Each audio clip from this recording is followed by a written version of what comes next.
ప్రసంగి గ్రంథము 5వ అధ్యాయము 4వ వచనము. సహోదరి కృతజ్ఞత కూడిక 3 వారాలు పెట్టుకుంది.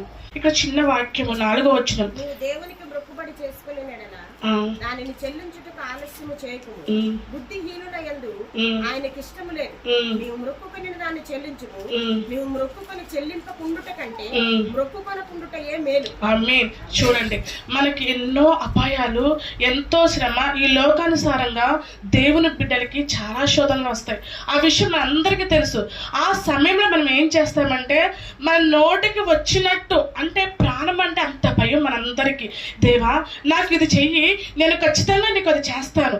నేను కూడా ప్రతి ఒక్కరు ఏంటంటే ప్రాణం పోతుందేమో అన్న భయంతో ఆ సమయంలో అనేక ఒప్పందాలు చేసుకుంటాము.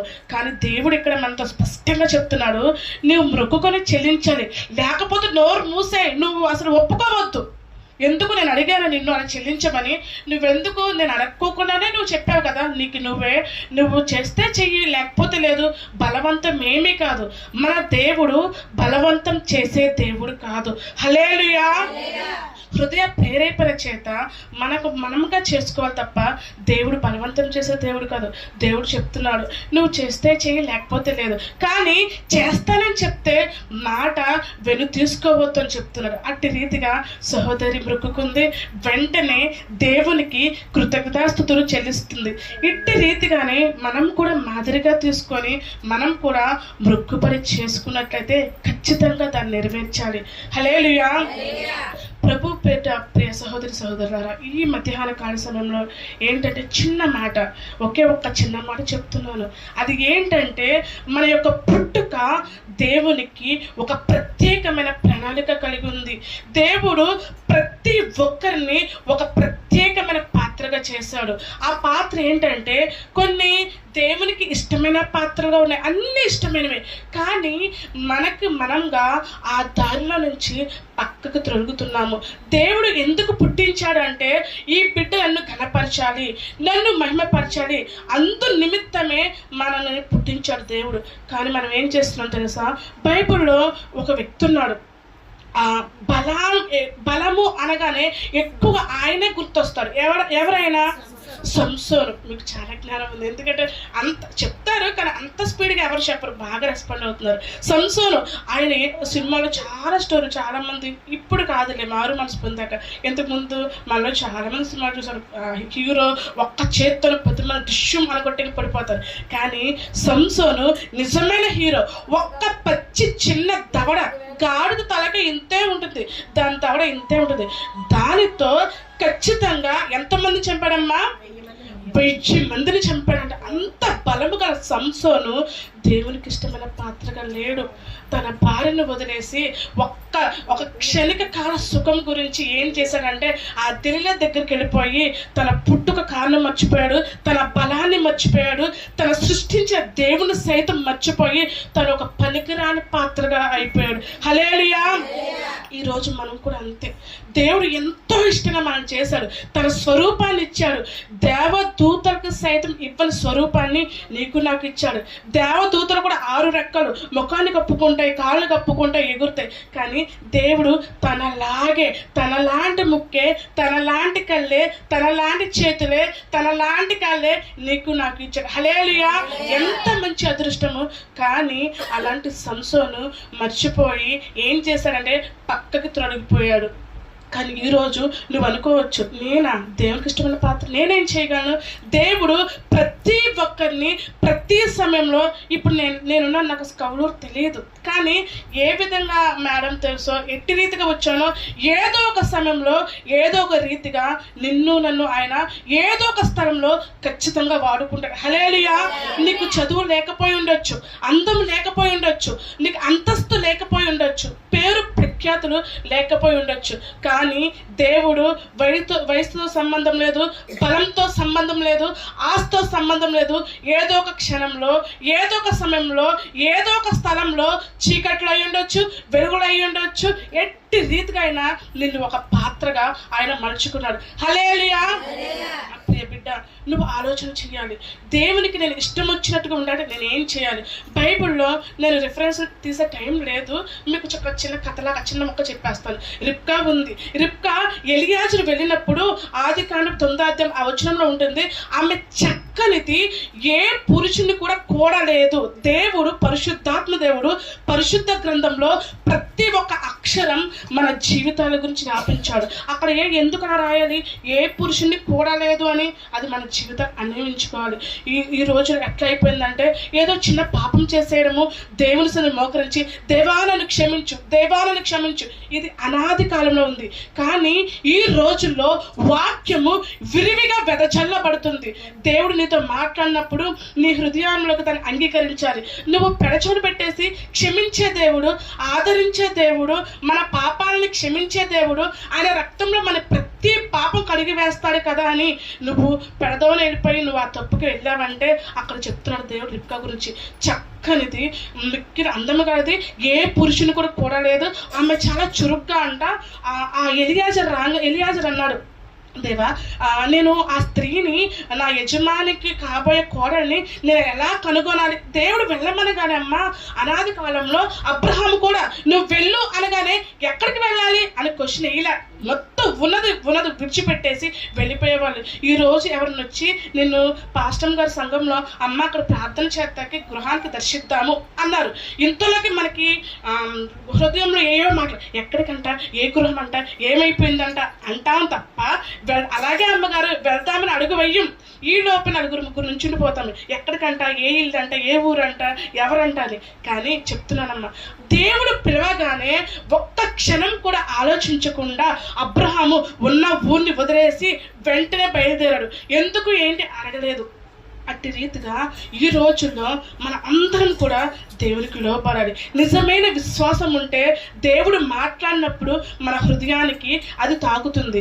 ఆ చిన్న వాక్య భాగము 1వ రాజులు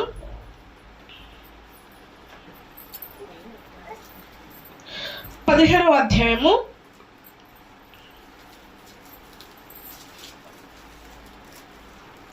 1 నుంచి ఒకసారి చదవండమ్మా. 1 నుంచి. అంతటి గిలాదు కాపురస్తుల సంబంధియును తిష్బీయుడైన ఏలియా అహాబు నొద్దకు వచ్చి, ఎవని సన్నిధి నేను నిలవబడి ఉన్నాను, ఇశ్రాయేలు దేవుడైన యెహోవా జీవముతోడు, నా మాట ప్రకారము గాక ఈ సంవత్సరములలో మంచైనను వర్షమైనను పడదని ప్రకటించాను. చాలమ్మా. చూడండి ప్రియమైన దేవుడి బిడ్డలారా, ఇక్కడ ఏంటంటే అది ప్రకటించింది ఎవరు చెప్పింది? ఏలియా గారు. ఏలియా ఒక ప్రవక్త కదా. అక్కడ ఏంటంటే ఒక రాజు దగ్గరకు వచ్చాడు. ఆ రాజు అహాబు రాజు. ఆ రాజుగారి దగ్గరకు వచ్చి ఏమన్నానంటే, ఇక్కడ ఈ దేశంలో మంచైనను వర్షమైనను పడదు. డైరెక్ట్గా చెప్పేస్తున్నాడు. ఒక రాజుగారి దగ్గరికి వెళ్ళాలంటే ఎన్నో పర్మిషన్లు కావాలి. మనందరూ తెలుసు ఎస్తేరు గారు ఏం చేసిద్దంటే, ఇదిగో మన ఇస్రాయేల్ యూదులు అందరూ చచ్చిపోతాం కదా, నేను రాజుగారి దగ్గరికి పర్మిషన్ లేకుండా వెళ్తున్నాను. ఒకవేళ నేను రాకపోయి ఉండొచ్చు మరలా, ఎందుకంటే నాకు పర్మిషన్ లేదు, రాజుగారి ముద్ర నేను తీసుకోలేదు, నేను వెళ్తున్నాను, నా గురించి మీ అందరూ ప్రార్థన చేయండి, నేను వెళ్తున్నాను కదా, మళ్ళీ రానేమో నాకు తెలియదు అని చెప్పింది ఆవిడ. అంటే ఒక రాజుగారి దగ్గరికి వెళ్ళాలంటే ఎన్నో పర్మిషన్లు కావాలి. ఎన్నో దాన్ని ఏమంటారమ్మా, పర్మిషన్లు ఏమంటారు, ఎన్నో అందరిని అడగాలి. అలా అడిగిన తర్వాత అక్కడికి వెళ్ళాలి. కానీ ఎస్తేరు ఎవరిది లేకుండా ధైర్యంగా, దేవుడు నాతో కూడా ఉన్నవాడు బలవంతుడు, నాతో వస్తున్నాడు అని రాజుగారు ఎదురుని వెళ్ళిపోయింది. అట్టి రీతిగానే ఏలియా గారు ఎవరు పర్మిషన్ తీసుకోవాలా, డైరెక్ట్గా అహాబు దగ్గరికి వెళ్ళిపోయాడు. వెళ్ళిపోయి ఈ రాజులో వర్షం పడదు, మంచు పడదు అనగానే రాజుగారికి చాలా కోపం వచ్చేసింది. ఈరోజు ఏలియా గారి ద్వారా ఒక ఏలియా అనే ఈ పాత్ర బలమైన పాత్ర, చిన్నది తెచ్చుకుందాం మనం. ఏంటంటే రాజుగారి దగ్గరికి వెళ్ళిపోగానే రాజుగారి కోపం వచ్చేసింది. ఈ మాట చెప్పేసి ఆయన వెంటనే వచ్చేసాడు. చాలా భయం వేసేసింది. ఆ రాజుగారు సముఖంలో ఉన్న వారందరూ, ఎవడు ఏంటి ఇలా వచ్చాడు, ఎంత ధైర్యంగా రాజ్యంలో వర్షం పడదు, మంచు పడదు, ఈ రాజ్యం అంతా ఇలా అయిపోతుంది అని చెప్పాడు, ఎవరి మనిషి అనుకుంటగానే అక్కడి నుంచి ఏలియా గారు వెనక్కి వచ్చేసారు. అయితే బైబిల్ గ్రంథంలో మనం గమనిస్తే ఇద్దరు వ్యక్తులు మరణాన్ని చూడలేదు. వారిలో ఒకళ్ళు ఎవరమ్మా, హనోకు ఏం చేశాడంటే దేవునితో నడుచుకుంటూ వెళ్ళిపోయాడంట. ఆ విషయం ఎవరూ చూడలేదు. కానీ ఏలియా గారిని పరలోకం నుంచి అగ్ని రథాలు వచ్చి ఆయన ఎక్కించుకొని వెళ్ళడం ఆయన శిష్యుడు చూశాడు. హల్లెలూయా. అటు గొప్ప సాక్ష్యాన్ని ఏలియా గారు కలిగి ఉన్నారు.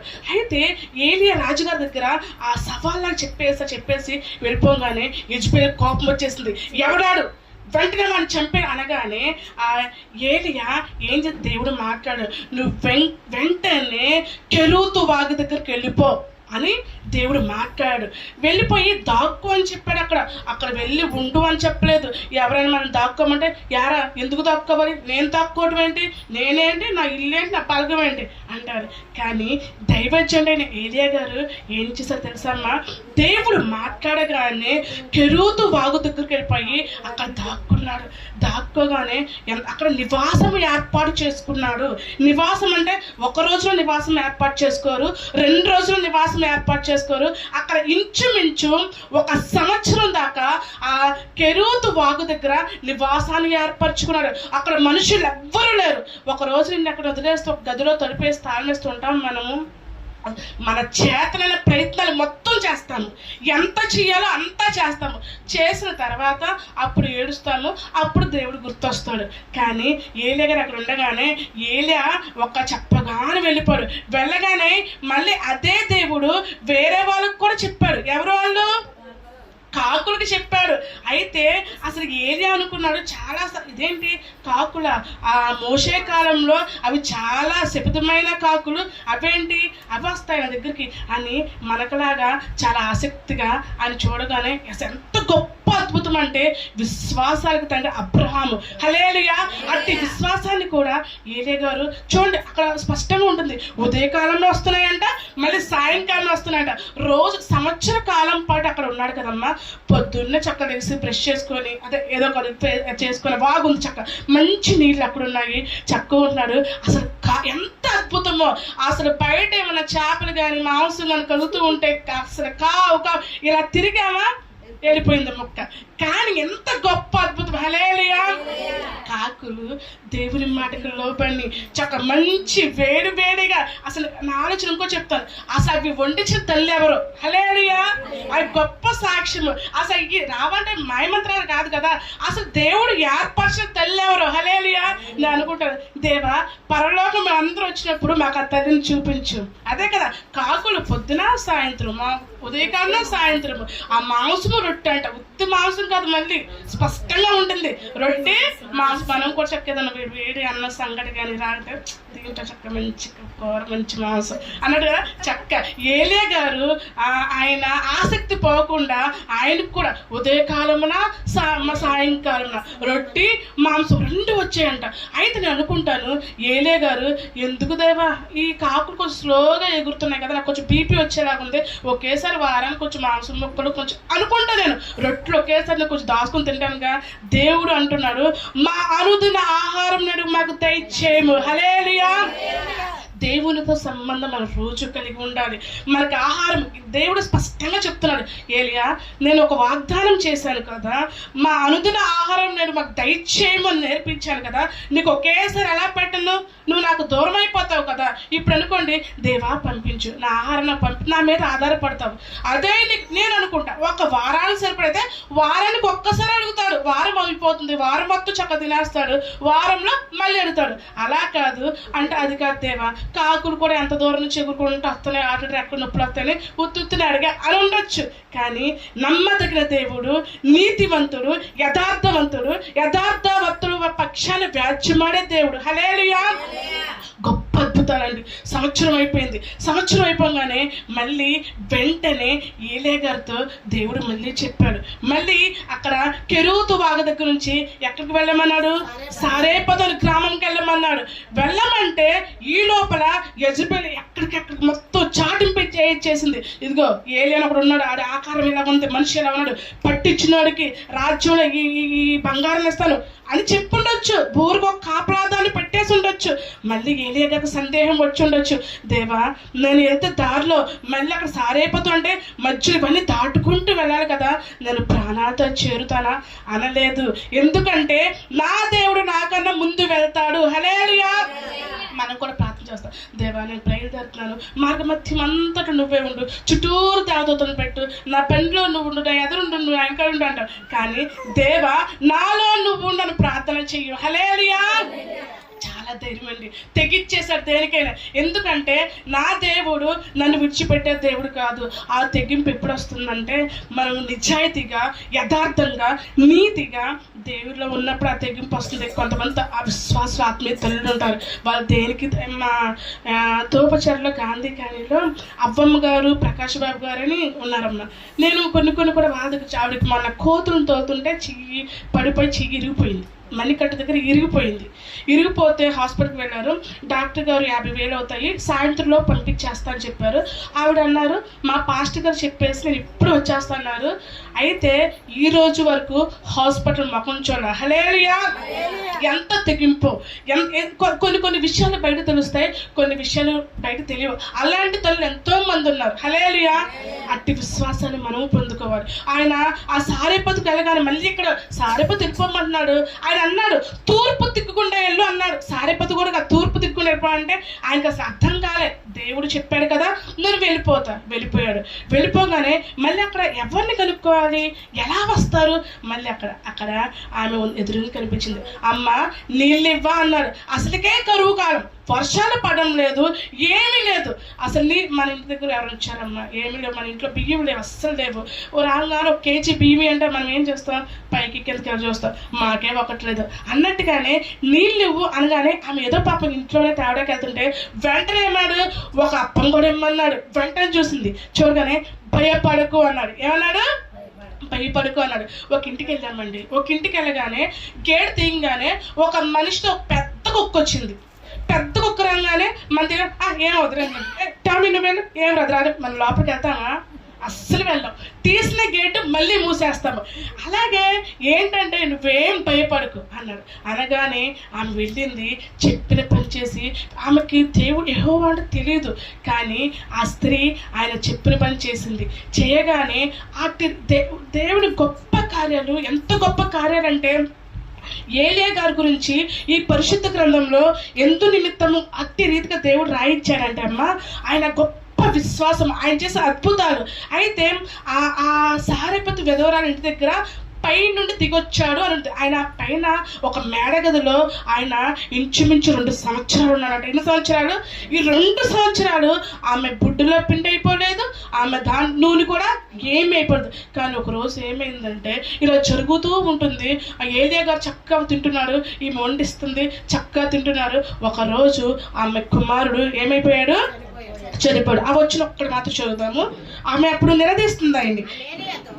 ఏలియాతో దైవజనుడా నా యొద్దకు నువ్వు రానిమిత్తమేమి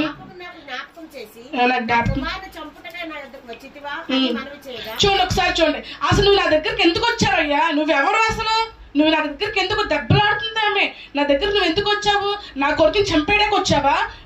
మా బతుకులు మేమేమో బాగానే బతుకుతున్నాం, నువ్వెందుకు వచ్చావు అని అడుగుతుందంట. తర్వాత నీ బిడ్డను నా చేతికిమ్మని చెప్పి ఆమె కౌగిట్లో నుండి వానిని తీసుకుని తానున్న పై అంతస్తు గదిలోనికి పోయి తన మంచం మీద వాని పరుండబెట్టి, యెహోవా నా దేవా, నన్ను చేర్చుకున్న ఈ విధవరాలి కుమారుని చంపునంతగా ఆమె మీదకి కీడు రాజేసితివా అని యెహోవాకు మొరపెట్టి ఆ చిన్నవాని మీద ముమ్మారు తాను పారు చాచుకొని, యెహోవా నా దేవా, నా మొర ఆలకించి ఈ చిన్నవానికి ప్రాణము మరలా రానిమ్మని యెహోవాకు ప్రార్థింపగా, యెహోవా ఏలియా చేసిన ప్రార్థన ఆలకించి ఆ చిన్నవానికి ప్రాణం మరలా రానిచ్చినప్పుడు వాడు బ్రతికెను. హల్లెలూయా. ఎంత గొప్ప అద్భుతాలండి, ఎంత గొప్ప అద్భుతాలు. దేవుడు గొప్ప గొప్ప అద్భుతాలు చేస్తాడు. కానీ ఈ మన దేవుడు ఏంటంటే మన ద్వారా అద్భుతాలు చేసే గొప్ప దేవుడు. హల్లెలూయా.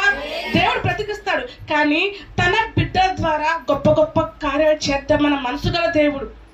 ఆ బిడ్డ చనిపోగానే వెంటనే ఏలియా భయపడలేదు. తను తీసుకెళ్ళిపోయి ఆ మిద్దె మీద మేడగదిలో పడుకోబెట్టి దేవుడికి ప్రార్థన చేస్తున్నాడు. అంత గొప్ప విశ్వాసం. ఇప్పటి వరకు కూడా పాత నిబంధన గ్రంథంలో చనిపోయిన వారు ఎవరు బ్రతికి లేదు.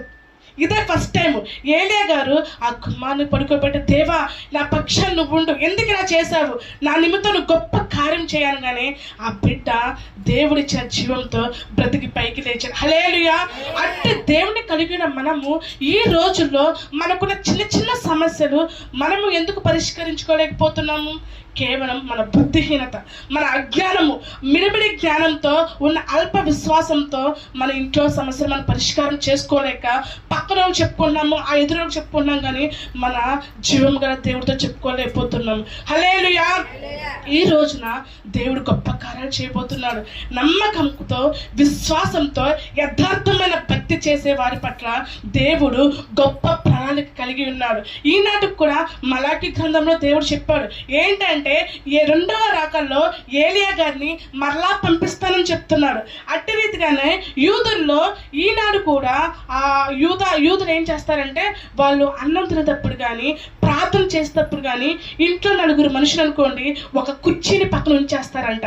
ఏలియా గారిని దేవుడు పంపిస్తా అన్నాడు కదా, ఏలియా వస్తాడేమో అని ఆ తలుపులు తెరిచి ఏలియా గారికి అంత గొప్ప ప్రాధాన్యత కలిగి ఉంది. హల్లెలూయా.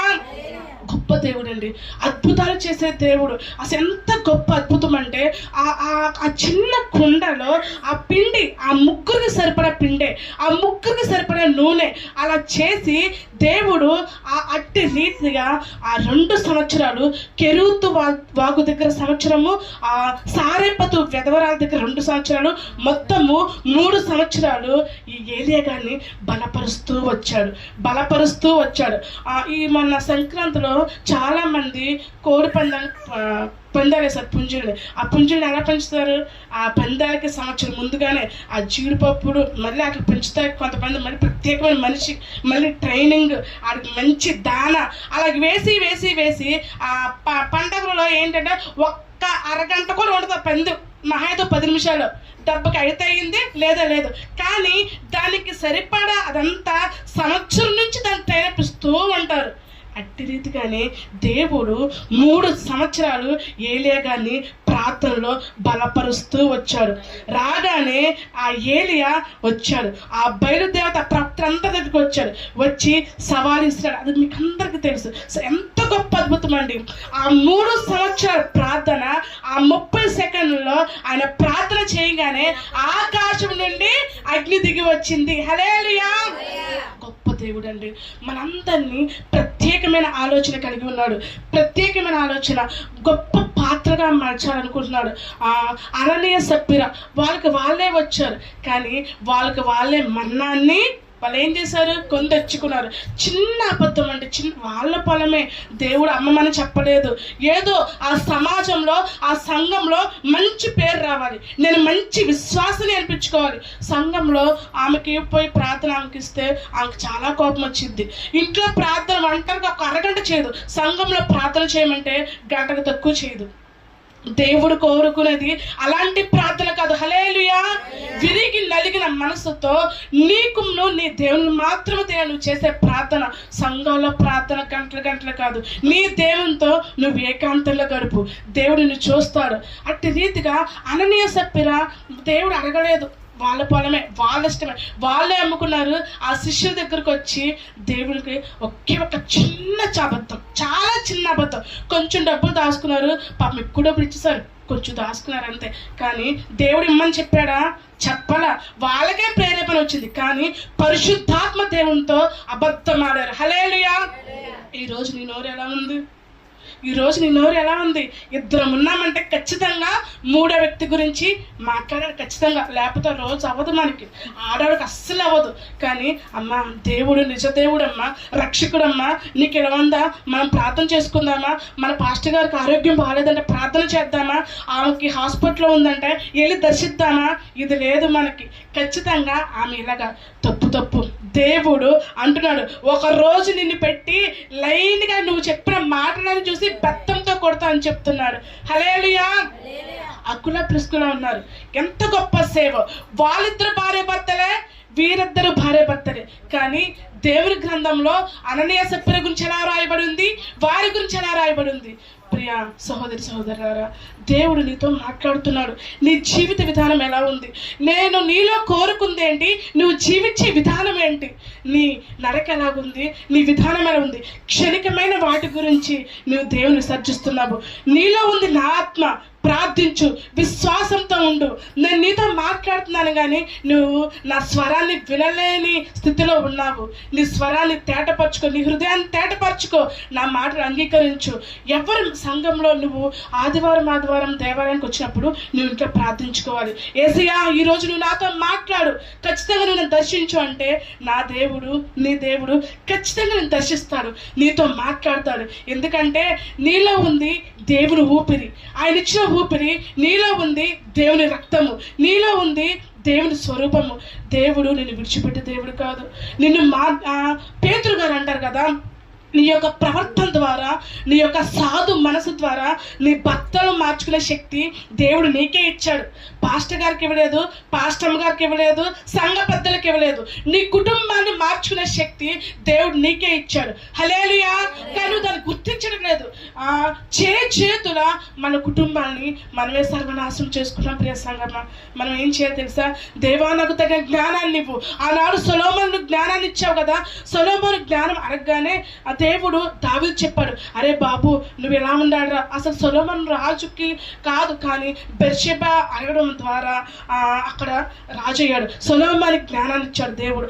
ఆ సొలొమోను అంత ఆ షేబదస్ ప్రాణి వచ్చి మొత్తం పరిస్థితి అంత జ్ఞాని కూడా ఆ సరైన పాత్రగా లేక ఆ 700 మంది భార్యలు అంట, వారందరూ కలిసి ఏం చేశారంటే తన్ని అన్య దేవతల వైపు తిప్పేశారు. చివరికి ఆయన చావు కూడా చాలా ఘోరంగా ఉంది, చాలా ఇదిగా ఉంది. కానీ దేవుని ఇచ్చే తలంతులు మనము మన బిడ్డలకు పంచుతాం. మనం కూడా ఏం చేయాలి తెలుసా ప్రియ సంగమా? మన పిల్లలను కూడా ఎరా ఇదని కోపం సహజమే. ఎట్టి పరిస్థితుల్లో మన నోటితో మన పిల్లల్ని చిన్న మాట కూడా అనకూడదంట. అరే ఎదవా, ఎరా, చిన్న మాట కూడా ఖచ్చితంగా 100% మన నోటి నుంచి వచ్చే పదాలు మన పిల్లలకు తగులుతాయంట ప్రియ సంగమ్మ. కానీ మనం దీవిస్తే దీవెనలు వస్తాయంట, మనం శపిస్తే శాపనార్థాలు వస్తాయంట. గుర్తిద్దాము. మనం ఏం చేద్దాం? దేవుని సన్నిధిలో దేవా తగిన జ్ఞానాన్ని దయచేయి.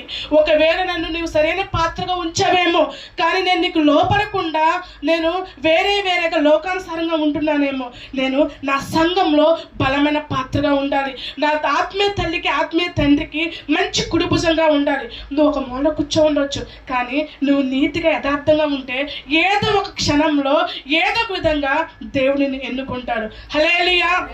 ఈ మధ్యాహ్న కాల సమయంలో ఎన్ని సమస్యలున్నా, ఎన్ని పరిస్థితులు మనకు అనుకూలంగా లేకపోయినప్పటికీ సంపూర్తిగా ఏలియా ఏ విధంగా దేవుని మీద ఆధారపడ్డాడో అట్టి రీతిగా ముందుగా మనం దేవుని స్వరాన్ని వినే జ్ఞానాన్ని కలిగి ఉండాలి.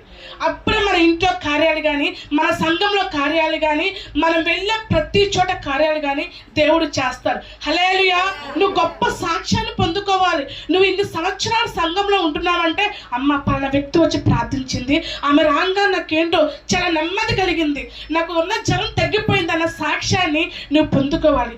ప్రతి ఒక్కరికి దేవుడు ప్రార్థన అభిషేకాన్ని ఇచ్చాడు. హల్లెలూయా. ఆ అభిషేకాన్ని నువ్వు ఎలా ఉపయోగించుకుంటున్నావు? దేవుడు పాపులమైన ఎట్టి వారమైనా సరే ప్రార్థన ఆలకించే దేవుడు. నీ పెదాల నుంచి వచ్చే ప్రార్థన దేవుడు వినే దేవుడు. కానీ అసలు మనం సరిగ్గా ప్రార్థిస్తేనేగా దేవుడు ఇచ్చిన అభిషేకాన్ని మనం ఉపయోగించుకోవాలి. సంఘంలో బలమైన పాత్రగా ఉండాలి. దైవ సేవకుని అనుకరించాలి. ఎవరన్నా ప్రార్థించే విశ్వాసం ఉంటే వారిని అనుకరించాలి. హెచ్చు తగ్గుకు పోయి గర్వానికి పోయి ఆమెతో నేనంటే అనుకోకూడదు. నీ స్థితిని మార్చేస్తాడు. ఏమే అన్న సమాజం నిన్ను అమ్మ వందనాలమ్మని చెప్తాను నీకు. అది నీ చేతిలోనే ఉంది. నువ్వు దేవుని దగ్గరగా ఉంటే దేవుని నీడ, దేవుని స్వరూపము నీలో పడుతుంది. నువ్వు దేవునికి దూరంగా ఉంటే సాతాను గారు చక్కగా ఆవరించేస్తారు. అలాంటివి నిన్ను ఆవరించు. బహు జాగ్రత్త. నీ ద్వారా నీ సంఘము కానీ, నీ సమాజం కానీ, నీ కుటుంబం కానీ, నీ ఆత్మీయ తల్లిదండ్రులు కానీ నీ మీద నీ యొక్క ప్రార్థన బలం కూడా వారి మీద ఉంటుంది. వారి యొక్క ప్రార్థన కూడా నీ మీద బహు బలంగా ఉంటుంది. ఈ మధ్యాహ్న కాల సమయంలో మనలో ఉన్న లోటుపాట్లు కానీ, మన హృదయంలో ఉన్న అనేక ఆలోచనలు కానీ ప్రతి ఒక్కరు కూడా దేవుని చేతికి అప్పగిద్దాము. సమస్తము సమకూర్చేవాడు దేవుడే. హల్లెలూయా. గొప్ప గొప్ప అద్భుతాలండి ఈ బైబిల్లో. ఇప్పుడు అన్యులు అంటారు పాల సముద్రం ఉందంటారా? పాల సముద్రం అంటారు. ఇప్పుడు చూసారా గారు? పాల సముద్రం అవన్నీ కల్పనిక కట్టు కథలు. కానీ ఎర్ర సముద్రం ఉంది తెలుసా మీకు? హల్లెలూయా. నైలు నది ఉంది తెలుసా మీకు? హల్లెలూయా. దేవుని సమాధి ఉంది తెలుసా మీకు? గొప్ప దేవుడు. అద్భుతాలండి. రానున్న రోజుల్లో కూడా అందరూ శాస్త్రాలు సైన్స్ మొత్తం వెతికేస్తున్నారు ఏంటి ఏంటి ఏంటి అని. అసలైన విషయం ఏంటంటే పరిశుద్ధ గ్రంథమే నిజమైన దేవుడు. హల్లెలూయా. గొప్ప దేవుడు. నీ ద్వారా నీ చుట్టూ ఉన్న సమాజం మారిపోవడం కాదు. నువ్వు రోజు గై రాడదానివి సైలెంట్గా ఉండి ఒక రోజు నీ గురించి మాట్లాడుకోవడం మొదలు పెడతారు. ఏంటని ఒకరోజు 2 రోజు వచ్చి అమ్మ నా గురించి ప్రార్థన చేయమంటారు. చాలా సంతోషంగా ఉంటుంది. నేను అనుభవిస్తాను అనుభూతి. ఆ స్కూల్లో ఎంతోమంది పేరెంట్స్ వచ్చి ఎన్నో విధాలు చేసి సరే నా సంఘంలో పెద్ద మీలాంటి అమ్మ ప్రార్థన చేయమంటే అదొక గొప్ప అనుభూతి. హల్లెలూయా. గొప్ప దేవుడు అండి. గొప్ప దేవుడు. దేవుడు తలుచుకుంటే గొప్ప అద్భుతాలు చేస్తాడు. ఏంటంటే మన స్థితిని ఇలా అయిపోయినప్పటికీ దేవా నా బిడ్డలు నా మనములు నా మనూరాలు రాబోయే రోజుల్లో నీ పాత్రగా ఈ దేశమంతా వాడబడాలి, ఈ ప్రపంచమంతా వెళ్ళాలంటే గొప్ప దేవుడు. నీ ప్రార్థన పోనీ గొప్ప దేవుడు. హల్లెలూయా. కానీ అది మంచి విశ్వాసంతో చేయాలి. దేవుని క్వశ్చన్ అడగకూడదు. దేవునికి లోపడాలి. దేవుని స్వరాన్ని నువ్వు వినాలి. ఆ స్వరం వినాలంటే అట్టి నమ్మకాన్ని దేవుడి నుంచి మనం పొందుకోవాలి. ఈ మధ్యాహ్న కాల సమయంలో కుమార్తె పెద్ద ఇందు చాలా విశ్వాసంతో నా గృహంలో 3 వారాలు ప్రార్థన జరగాలి, ఆత్మీయులు అందరు రావాలి, ప్రార్థన చేయాలి. నా కొడుకు నా కుమార్తె అదేవిధంగా ఆ వివాహ విషయం గొప్ప కార్యము మా సంఘము తను అనుకుని నా సంఘ బిడ్డలు అందరూ కూడా నాకు చాలా సంతోషంగా ఉంది. విరజా మేడం సాంగ్స్ బాగా పాడతారు. ఇప్పుడు పాప ఇందు పాడడం విన్నాను. అది కాకుండా మళ్ళీ అమ్మగారు మైక్ తీసుకున్నారు. వెంటనే కళ్ళు తెరవకూడదు ఉన్నాను. స్వరం దేవా ఎంత గొప్ప అద్భుతమా, ఎంత మంచి తలంతులా. ఒక విషయం తెలుసా, నేను ప్రతిదేం కాదు, స్వరం ఉన్న ప్రతి ఒక్కరు దేవుని ప్రార్థించాలి, స్తుతించాలి. హల్లెలూయా. దావీదు మహారాజు ఎంత ఉండేవాడు ఆ గొర్రెల దగ్గర అని అనుకుంటాను. ఆ నాన్న యెషయా గారు వదిలేశారు కదా, వేరే అక్కడెక్కడ పెరిగేవాడు కదా. ఆ నెక్కర చిరిగిపోయిన నెక్కరేమో చీవులు కరుచుకుంటూ ఉండేవాడేమో. ఆ చెప్పులు కూడా ఉండేవో కాదు ఆయనకి. ఆ చెట్టు కింద కూర్చొని ఆయనకి ఇష్టం వచ్చిన పాటలన్నీ ఇష్టానుసారంగా దేవుని స్తుతిస్తే దేవాది దేవుడు మన దేవుని ఇచ్చేయంటే ఒకటి మన విన్నపాలు కాదు, స్తుతించాలి. హల్లెలూయా. అలాగే దావీదు అలా స్తుతించే మంచి పోస్ట్ కొట్టేశాడు. ఏ పోస్ట్ అది? మహారాజుగా కొట్టేశాడు. ఈరోజు దేవుని స్తుతించాలి. మన ఇళ్ళల్లో దేవుణ్ణి ప్రాధేయపడాలి. మన కన్నీటితో ఆయన పాదాలు కడిగితే గొప్ప అద్భుతాలు చూస్తాము. నిజంగా చూస్తామండి. నిజంగా నువ్వు దేవా ఇప్పటి వరకు నేను నామకార్థంగా ఉన్నానేమో, ఏదో చెప్తున్నారు కదా అందరూ నాతో మాట్లాడతావని, నువ్వు నీ హృదయపూర్వకం దేవుని అడుగు. అలా హిందువాళ్ళ ఇంటికి నేను వెళ్ళాను కదా దేవా, అమ్మగారింటికి వెళ్ళాను కదా, ఏదో చిన్న నా మనసుని తాకినట్టుంది. తాకేసి మరి నీకు ఇష్టం అది. దేవుడు మిమ్మల్ని దర్శించాడో లేదో మీ హృదయాలకు తెలియాలి. నువ్వు చిన్న మనసుతో దేవుని ప్రార్థిస్తే దేవుడు ఖచ్చితంగా అద్భుతాలు చేస్తాడు. నీలో ఉన్న ప్రార్థనాభిషేకం ద్వారా అనేక ఆత్మలు రక్షించుకుంటాడు. మనం ఈ భూమి మీద సజీవులుగా ఉన్నామంటేనే దేవుడు మన పట్ల ఒక గొప్ప ప్రణాళిక కలిగి ఉన్నాడు. హల్లెలూయా. మనందరి రాక ద్వారా దేవుడు ఈ కుటుంబంలో అనేక మేలు చేయాలి. రాబోయే రోజుల్లో ఆ చిన్న పసిబిడ్డ వరకు ఇప్పటివరకు ఎంతమంది పిల్లలు ఉన్నారో వీరి యొక్క వంశం కూడా అట్టి రీతిగా సంఘంలో మీ అందరూ కూడా రాబోయే రోజుల్లో దేశాలు మీ పిల్లలు, వాళ్ళకు వచ్చే భార్యలు, వాళ్ళకు పుట్టే పిల్లలు కూడా గొప్ప పాత్రలుగా మార్చబడాలి. హల్లెలూయా. దేవుడు చిన్న వాక్యం మన వెనుకలో ఫలింపచేసి ఆశీర్వదించును గాక. ఆమేన్.